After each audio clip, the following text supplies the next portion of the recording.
Baik, assalamualaikum warahmatullahi wabarakatuh. Di sini kami dari partner A, grup G, sesi A1. Di sini kami akan menjelaskan sedikit mengenai modul mikroskopi. Pertama, perkenalkan, nama saya Muhammad Adam Abdullah, NPM 15, dan partner saya. Nama saya Ardi Krisnanto, NPM 14. Baik, di sini topik pembahasannya yang pertama yaitu pengertian mikroskop, kedua prinsip mikroskop, ketiga macam-macam mikroskop, keempat bagian-bagian mikroskop, dan yang kelima yaitu aplikasi dari mikroskop. Pertama yaitu pengertian mikroskop. Di sini mikroskop adalah suatu alat yang berguna untuk memberikan bayangan yang diperbesar dari benda-benda yang terlalu kecil untuk dilihat dengan mata telanjang. Mikroskop yang tersedia memungkinkan jangkauan perbesaran yang luas, yaitu dari sekitar 10 kali hingga ribuan kali. Selanjutnya yaitu adalah prinsip kerja dari mikroskop. Prinsip kerja dari mikroskop itu adalah memantulkan cahaya melalui cermin, lalu diteruskan hingga lensa objektif. Di lensa objektif ini yang dihasilkan bayangan maya tegak dan diperbesar. Selanjutnya bayangan kemudian diteruskan ke bagian lensa okuler dan menghasilkan bayangan tegak, maya, dan diperbesar sehingga dapat dilihat oleh mata pengamat. Selanjutnya yaitu macam-macam mikroskop. Di sini ada beberapa macam dari mikroskop. Yang pertama yaitu mikroskop cahaya. Mikroskop cahaya ini menggunakan cahaya atau dari matahari atau lampu yang berada di bawah mikroskop.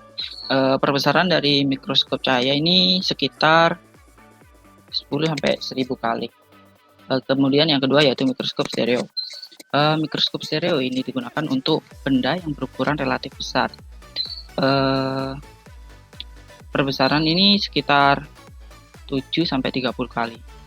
Benda yang diamati dari mikroskop stereo ini didapatkan bentuknya secara 3 dimensi. Kemudian ada mikroskop TEM atau SEM. Mikroskop TEM ini sama SEM merupakan macam-macam dari mikroskop elektron. Di sini mikroskop elektron itu mikroskop yang perbesarnya itu bisa sampai 2 juta kali.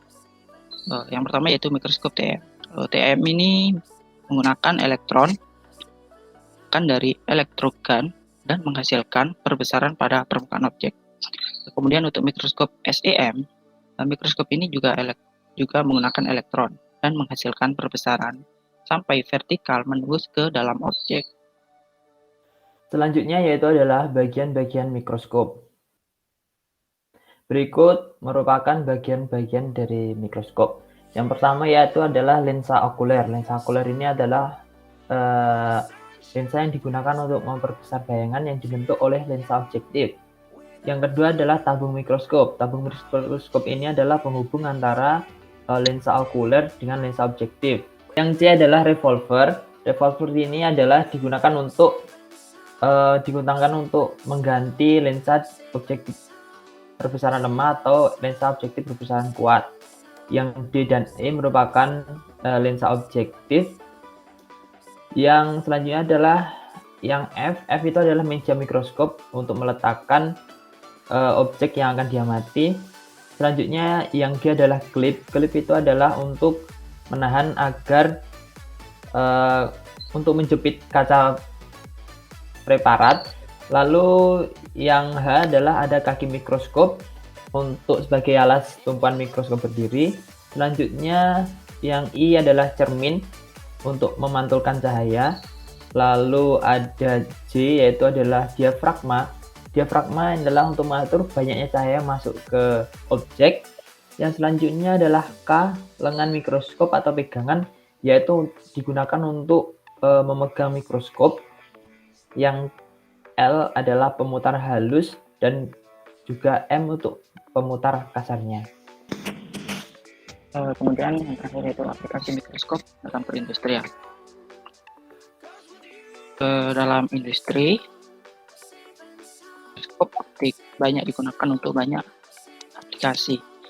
seperti karakterisasi cepat untuk analisis penyakit, pemantauan kualitas makanan real time, dan deteksi jantung dari struktur semikonduktor.